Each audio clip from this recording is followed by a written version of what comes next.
Welcome to A edu. और ए edu के हमारे इस यूट्यूब चैनल में आप सभी का स्वागत है। देखिए, पिछले वीडियो में हम लोग मध्यकालीन भारत की इतिहास को आगे बढ़ाते हुए रजिया सुल्तान के बारे में देखा और साथ ही साथ रुकनुद्दीन फिरोज शाह के बारे में देखा, जो इल्तुतमिश के पुत्र एवं पुत्रियां थी। आज हम लोग इल्तुतमिश के कुछ और पुत्रों के बारे में हम लोग देखेंगे। इसके बाद जो इल्तुतमिश का शमसी वंश है वो समाप्त हो जाएगा, यानी कि इलवारी तुर्कों का वंश समाप्त हो जाएगा। तो ये छोटे छोटे टर्म हैं। इसके बाद जो होगा बलबनी वंश, बलबनी साम्राज्य, वो बहुत ही महत्वपूर्ण है। तो चलिए इसके बारे में हम लोग चर्चा कर लें और देखते हैं। तो पहले थोड़ी सी हम लोग पिछली वीडियो की चर्चा कर ले। आप लोग को पता होगा कि जो रजिया सुल्तान थी उसने एक कैरब प्रणाली की शुरुआत की, यानी अपर्दा प्रथा, यानी कि वो खुले मुंह घूमती थी, चोगा पहनती थी और उसके बाद कुलाह टोपी कहते थे वो भी पहनती थी। इसी कारण लोग उससे नफरत करते थे।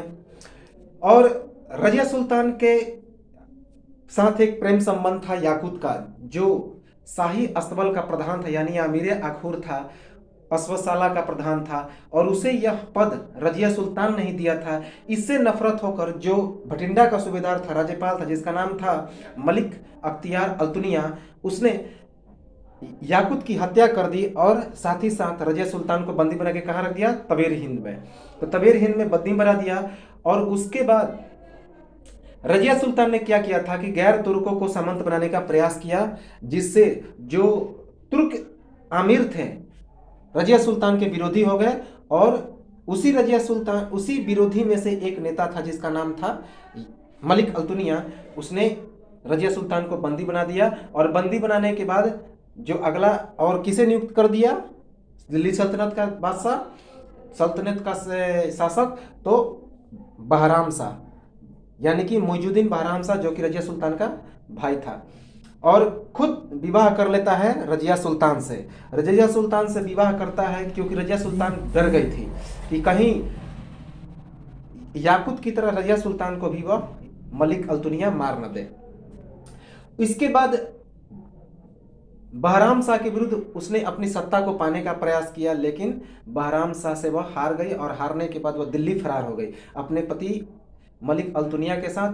और दिल्ली जाने के क्रम में रास्ते में ही कैथल नाम के एक जगह पर, यानी जो हरियाणा में पड़ता है, उन दोनों की डाकुओं के द्वारा 1240 ईस्वी में हत्या हो जाती है। और इस प्रकार चार वर्षों का कार्यकाल समाप्त हो जाता है रजिया सुल्तान का।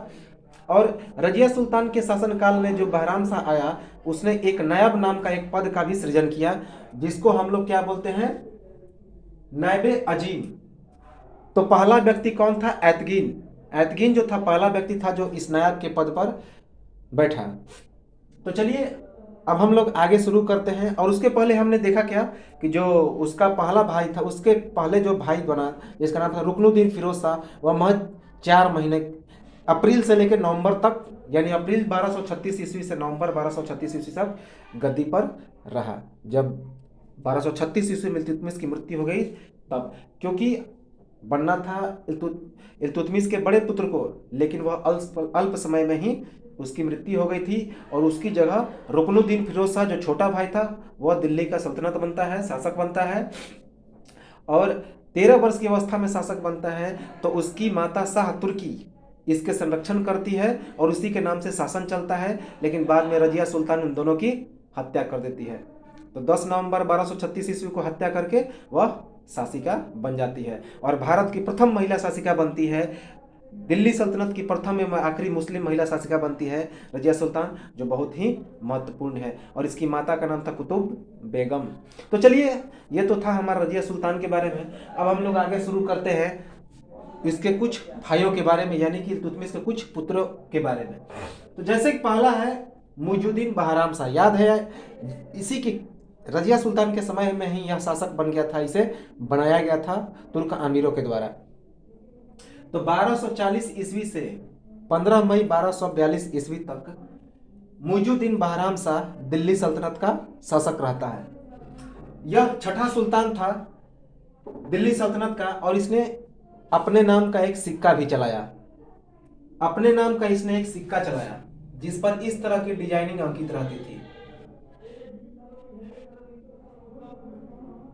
इस तरह के सिक्के उसने प्रचलित किए। तो छठा दिल्ली दिल्ली सल्तनत का छठा सुल्तान था मोइजुद्दीन बहराम शाह, और इसने अपने नाम का एक सिक्का चलाया। यह इल्तुतमिश का पुत्र था और रजिया सुल्तान का भाई था, अभी हमने बता दिया। इसके समय 1241 ईस्वी में, यह बहुत महत्वपूर्ण घटना है कि इसी के समय मोइजुद्दीन बहराम शाह के समय 1241 ईस्वी में मंगोल नेता, हमने मंगोलों के बारे में पहले ही बताया था कि मंगोल चीन के गोबी के रेगिस्तान वाले इलाके में एक जनजाति थी जो मध्य सभ्य जाति के थे, अर्ध सभ्य जाति के थे। तो उसी मंगोल जाति का एक नेता था जिसका नाम था ताइर बहादुर। तो ताइर बहादुर का आक्रमण होता है भारत पर और वह लाहौर को लूटकर वापस लौट जाता है। तो याद रखेंगे कि मोइजुद्दीन बहराम शाह के समय एक मंगोल नेता 1241 ईस्वी में जिसका नाम था ताइर बहादुर, वह भारत पर आक्रमण करता है और लाहौर को लूटकर वापस चला जाता है। 9 जुलाई 1212 ईस्वी को इसका जन्म होता है, ये फैक्ट इंपॉर्टेंट नहीं है। 15 मई 1242 ईस्वी को इसकी मृत्यु हो जाती है। तो 9 जुलाई 1212 ईस्वी को इसका जन्म हुआ था, ये इंपॉर्टेंट नहीं है, लेकिन 15 मई 1242 ईस्वी को इसकी मृत्यु हो जाती है। और इसके बाद इसका भाई अलाउद्दीन मसूद शाह दिल्ली सल्तनत का शासक बनता है। तो मई 1242 ईस्वी से 10 जून 1246 ईस्वी तक अलाउद्दीन मसूद शाह दिल्ली का शासक बनता है, 4 वर्ष, मई 1242 ईस्वी से 10 जून 1246 ईस्वी तक। यह रुकनुद्दीन फिरोज शाह का पुत्र था, और जाहिर सी बात है, हमने बताया था कि रुकनुद्दीन फिरोज शाह इल्तुतमिश का पुत्र था, तो यह इल्तुतमिश का पौत्र होगा। यानी कि जो अलाउद्दीन मसूद शाह था वह इल्तुतमिश का पौत्र था और रुकनुद्दीन फिरोज शाह का पुत्र था। मसूद शाह के सिक्के पर सर्वप्रथम बगदाद का अंतिम अब्बासी खलीफा, जो बगदाद का एक अब्बासी खलीफा था, अब्बासी नाम की जगह का, तो वहां का एक खलीफा था जो अंतिम खलीफा, जिसका नाम था अल मुस्तकीम। तो इसके सिक्के पर क्या नाम अंकित रहता था? मसूद शाह के सिक्के पर अल मुस्तकीम, जो बगदाद का अब्बासी अंतिम खलीफा था। बलबन को आमीर हाजिब पद की प्राप्ति हुई। याद रखेंगे, यहीं से बलबन की शुरुआत होती है। बलबन उसी के इलाके में एक तुर्क सूबेदार था, तो जो एक बहुत ही तेज तर्रार व्यक्ति था। तो अलाउद्दीन मसूद शाह ने गयासुद्दीन बलबन को आमीर हाजिब का पद दिया। बहुत ही महत्वपूर्ण प्रश्न है कि आमीर हाजिब का पद किसे प्राप्त हुआ? तो बलबन को। किसके शासनकाल में? तो अलाउद्दीन मसूद शाह के शासनकाल में। तो अलाउद्दीन मसूद शाह ने बलबन को आमीर हाजिब का पद दिया। बलबन की शक्ति का निर्माण काल या बलबन की शांति निर्माण काल, यही एक ऐसा काल था अलाउद्दीन मसूद शाह का जिसमें बलबन अपनी शक्ति का पूरा विकास किया। अपनी जो शक्ति था क्योंकि अलाउद्दीन मसूद शाह एक सीधा साधा शासक था और यह तुर्कों के, कहा जाता है कि यह तुर्क जैसे बोलते थे, तुर्की सरदार, वह ऐसा ही करता था। इसी कारण से इसी का फायदा उठाकर बलबन अपनी शक्ति का पूरा विकास किसके शासनकाल में किया? तो अलाउद्दीन मसूद शाह के शासनकाल में। इसीलिए अलाउद्दीन मसूद शाह के शासनकाल को बलबन की शक्ति का निर्माण काल या बलबन की शक्ति का शांति निर्माण काल कहा जाता है। मोस्ट इंपोर्टेंट, शासन का वास्तविक अधिकारी वजीर मुहाजिबुद्दीन के पास था। याद रखेंगे, इसके समय में जो शासन का वास्तविक अधिकारी था वह कौन था? वजीर मुजाहिबुद्दीन। वजीर यानी सेना। तो इसमें एक मंत्री था, सेनापति, जिसका नाम था मुहाजिबुद्दीन, वही वास्तविक अधिकारी था। यह अलाउद्दीन मसूद शाह नाम मात्र का एक शासक था। तुर्क सर्वोच्च बने रहे तथा अलाउद्दीन मसूद शाह के पास केवल सुल्तान की उपाधि थी। अभी हमने बताया कि यह एक नाम मात्र का सुल्तान था, यह इसे के पास केवल सुल्तान की तो उपाधि थी, लेकिन वास्तविक जो इसके सर्वोच्च अधिकारी थे वो तुर्की थे। तो तो तुर्क सरदार इसके वास्तविक सर्वोच्च बने रहे और अलाउद्दीन मसूद शाह को केवल सुल्तान का पद प्राप्त हुआ। वजीर मुहाजुद्दीन यह गैर तुर्की था, यह तुर्की का नहीं था। इसी कारण से तुर्कों ने इसका विरोध किया और उसके बाद तुर्कों ने क्या किया कि जो शासन का वास्तविक अधिकारी था किसे बना दिया, नजीमुद्दीन अबू बकर। तो चूंकि वजीर मुजाहिबुद्दीन जो था वो तुर्क सरदार में से नहीं था, गैर तुर्की था, तो उसको हटाकर तुर्कों ने क्या किया, तुर्कों ने उस पर उसके कारण विरोध किया और उसे हटाकर किसे नियुक्त कर दिया गया शासन का वास्तविक अधिकारी, तो नजीमुद्दीन अबू बकर। याद रखेंगे। नाजिबे मामलिकात कुतुबुद्दीन हसन को नियुक्त किया। याद रखिएगा, जो हमने बताया था कि जो बहराम शाह था उसने एक पद का सृजन किया था जिसका नाम था नायबे मामलिकात, या जिसे नायब भी कहते हैं। तो इसके समय में नायबे मामलिकात का पद किसके पास था, तो उसका नाम था कुतुबुद्दीन हसन। याद रखेंगे, इंपॉर्टेंट है कि कुतुबुद्दीन हसन अलाउद्दीन मसूद शाह के शासनकाल में नायबे ममलिकात पद को प्राप्त करने वाला या नायब के पद को प्राप्त करने वाला व्यक्ति था। चालीसा दल का सदस्य बलबन को फांसी का इक्ता मिला। बलबन जो था वो चालीसा दल का एक गुलाम था, उसी का सदस्य था और इस अलाउद्दीन हसन के समय इसे फांसी का इक्ता मिला। इक्ता के बारे में हमने बता चुका है पहले। तो फांसी का इक्ता किसे मिला, तो गयासुद्दीन बलबन को, वह चालीसा दल का सदस्य था।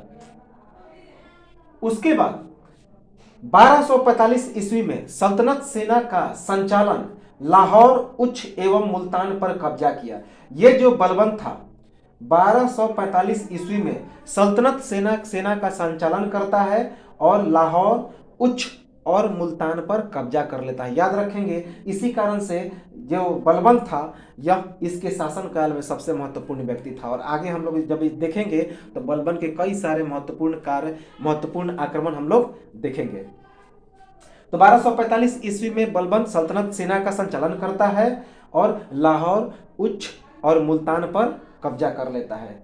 10 जून 1246 ईस्वी को बलबन द्वारा इसे कैद कर दिया जाता है। ये डेट आप लोग याद रखेंगे। इसकी मृत्यु नहीं होती है, इसकी मृत्यु जेल में ही होती है।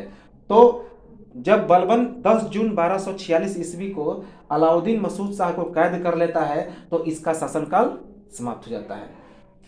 अब हम लोग आते हैं इसकी जो अंतिम भाई था जिसका नाम क्या था, नसीरुद्दीन मोहम्मद, यानी इल्तुतमिश का सबसे अंतिम पौत्र जो शासक था, यानी कि शमसी वंश का सबसे अंतिम शासक। इसके बाद यह इल्तुतमिश का शासनकाल समाप्त हो जाएगा।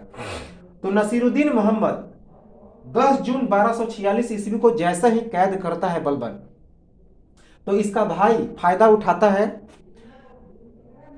ये अलाउद्दीन मसूद शाह का भाई नसीरुद्दीन मोहम्मद और गद्दी संभाल लेता है, यानी कि दिल्ली सल्तनत का शासक बन जाता है। तो 10 जून 1246 ईस्वी से 1266 ईस्वी तक यह शासक रहता है दिल्ली सल्तनत का, तो लगभग 20 बरस। तो 10 जून 1246 ईस्वी को यह दिल्ली सल्तनत का शासक बनता है और 1266 ईस्वी में इसकी मृत्यु हो जाती है। तब तक यह दिल्ली का शासक रहता है। इसे दुर्वेश की उपाधि दी गई थी। दुर्वेश यानी कि बिल्कुल शांत स्वभाव का इसे उपाधि दी गई थी। यह रुकनुद्दीन फिरोज शाह का पुत्र था और इल्तुतमिश का पौत्र था, अभी हमने बता दिया। शमसी वंश यानी इलबारी तुर्क वंश का यह अंतिम शासक था। यह भी हमने चर्चा कर लिया कि जो नसीरुद्दीन मोहम्मद था यह इलबारी तुर्क या शमसी वंश का अंतिम शासक था। मिन्हाज की चर्चा हमने पिछले जो इल्तुतमिश था इसमें हमने चर्चा कर ली थी कि मिन्हाज ने एक किताब लिखा था, बहुत ही महत्वपूर्ण किताब, जिसका नाम था तबकाते नासिरी। तो तबकाते नासिरी में उसने क्या लिखा है कि दिल्ली का आदर्श सुल्तान। तो मिन्हाज ने अपनी पुस्तक तबकाते नासिरी में नसीरुद्दीन मोहम्मद को दिल्ली का आदर्श सुल्तान की संज्ञा दी गई है, यानी कि यह बहुत ही अच्छा सुल्तान था। तुर्की यह अपने समय का श्रेष्ठ सुलेखक था। ये बहुत ही अच्छा लेख लिखता था, बहुत ही अच्छा लेखक था, इसकी लिखावट बहुत ही अच्छी थी, इसीलिए यह अपने समय का एक श्रेष्ठ सुलेखक था। तुर्की सरदारों का एक नेता बलबन, इसके बारे में हमने चर्चा कर ली है। तुर्की सरदारों का एक नेता बलबन, जिसने पंजाब में खोखरों तथा मंगोलों के विरुद्ध सेना का नेतृत्व किया था तथा अगस्त 1249 ईस्वी में अपनी पुत्री हुजैबा का विवाह नासिरुद्दीन मोहम्मद से कर दिया। याद रखेंगे, बहुत ही इंपॉर्टेंट प्रश्न है कि नासिरुद्दीन मोहम्मद की जो विवाह हुई थी यह किससे हुई थी? तो बलबन की पुत्री से। और इसलिए हुई थी कि बलबन ने पंजाब में खोखरों के विरुद्ध विद्रोहों का दमन किया था और साथ ही साथ मंगोल के विरुद्ध सेना का संचालन किया था। और उसी में चूंकि जब वो कैद कर लिया था और जब अलाउद्दीन हुसैन शाह को उसने कैद कर लिया था तो उसके तुरंत बाद नसरुद्दीन मोहम्मद दिल्ली पर बैठता है। और नसरुद्दीन मोहम्मद बलबन का बहुत ही करीबी था, बहुत ही प्रेमी था। इसी कारण से उसने अपनी पुत्री, जिसका नाम था हुजैबा का विवाह किससे किया? तो नासिरुद्दीन मोहम्मद से। याद रखेंगे, नासिरुद्दीन मोहम्मद की पत्नी का नाम क्या था? तो हुजैबा। वह किसकी पुत्री थी? तो बलबन की पुत्री थी। बलबन को नायबे ममलिकात का पद एवं उलुग खां की उपाधि दी। याद रखेंगे, यह बहुत ही इंपॉर्टेंट प्रश्न है कि नसरुद्दीन मोहम्मद ने बलबन को उलुग खां का मतलब होता है महान, और नायबे ममलिकात की भी पद दी। तो उलुग खां की उपाधि किसने दी बलबन को? तो नासिरुद्दीन मोहम्मद ने। और उसके बाद उसे नायबे ममलिकात पद भी उसे दे दिया। लेकिन इसका विरोध तुर्कों ने किया। ये दोनों पद, उलुग खां और नायबे ममलिकात, जब दिया गया बलबन को तो इसका तुर्कों ने विरोध किया। और उसके बाद भारतीय मुसलमान रेहान को नायब बना दिया गया। तो इसके बाद बलबन को हटाकर किसे बना दिया गया? रेहान को नायब बना दिया गया, यानी नायबे ममलिकात का पद दे दिया गया। लेकिन बलबन ने इसका विरोध किया और बलबन और रेहान के बीच युद्ध होता है और रेहान इस युद्ध में हार जाता है और पुनः बलबन नायब बनता है। याद रखेंगे, तो बलबन किसको हरा के नायब बनता है पुनः? तो रेहान को, जो तुर्की सरदार का एक नेता था। यह जो नासिरुद्दीन मोहम्मद था, इसका सबसे इंपॉर्टेंट यदि प्रश्न है तो यह कुरान की प्रतिलिपि बनाता था। कुरान की प्रतिलिपि यानी नकल करके अपना जीवन यापन करता था। टोपी सीता था, तो टोपी सीकर और कुरान की प्रतिलिपि यानी नकल बनाकर अपना जीवन यापन करता था। यह सादा जीवन व्यतीत करता था। धर्म परायण व्यक्ति था तथा इस्लाम के अनुसार ही यह कार्य करता था। तो ये काफी धर्म परायण व्यक्ति था और इस्लाम के अनुसार कार्य करता था। इतिहासकार इसामी के अनुसार नासिरुद्दीन मोहम्मद तुर्की अधिकारियों के बिना हाथ पैर भी नहीं हिलाता था। तो हमने पहले ही बताया था कि तुर्की अधिकारियों का यह एक पिट्ठू था, यानी कि जैसे तुर्की अधिकारी कहते थे उसी के अनुसार यह कार्य करता था। तो एक इतिहासकार इसामी ने लिखा है कि नासिरुद्दीन मोहम्मद तुर्की अधिकारियों के बिना हाथ पैर भी नहीं हिलाता था। याद रखेंगे। तुर्क सरदारों ने रेहान को वकीलदार, नायब का एक और नाम क्या था? वकीलदार। तो जो तुर्क सरदार थे उन्होंने रेहान को वकीलदार यानी नायब के पद पर नियुक्त कर दिया था। और चूंकि बलबन की सुल्तान से निकटता थी एवं बढ़ते प्रभाव के कारण, अभी हमने बताया था कि जो बलबन था उसका नासिरुद्दीन मोहम्मद के साथ काफी निकटतम संबंध था। तो इसी के विरोध के कारण जो तुर्क सरदार थे उसको हटाकर रेहान को वकीलदार यानी नायब का पद दे दिया। तुर्क सरदारों ने नासिरुद्दीन मोहम्मद की मां तथा भारतीय सुल्तानों के साथ एक दल बनाया था। तो उसे हटाने के लिए बलबन को तुर्क सरदारों ने नासिरुद्दीन मोहम्मद की मां नासिरुद्दीन की विरोधी थी, वो तुर्क सरदारों का समर्थक थी। तो उसकी मां के साथ मिलकर तुर्क सरदारों ने एक दल बनाया और वही दल बलबन को हटा देता है। लेकिन फिर बलबन जो है रेहान से युद्ध करके अपने पद को प्राप्त कर लेता है। रेहान को कई उपाधियां दी गई, जैसे धर्मच्युत, शक्ति का अपहरण कर्ता और षड्यंत्रकारी। तो रेहान को कौन कौन सी उपाधियां दी गई? धर्मच्युत, शक्ति का अपहरण कर्ता और षड्यंत्रकारी। तो षड्यंत्रकारी, धर्मच्युत और शक्ति का अपहरण कर्ता किसे कहा गया? तो रेहान को। अंत में 1266 ईस्वी में नासिरुद्दीन मोहम्मद की मृत्यु हो जाती है।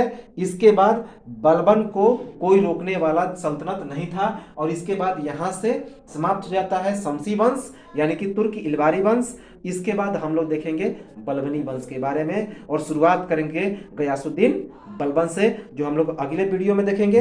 याद रखें, ये जो फैक्ट हैं आप लोग ध्यान से सुनेंगे और उसके बाद नोट्स बनाते चलेंगे।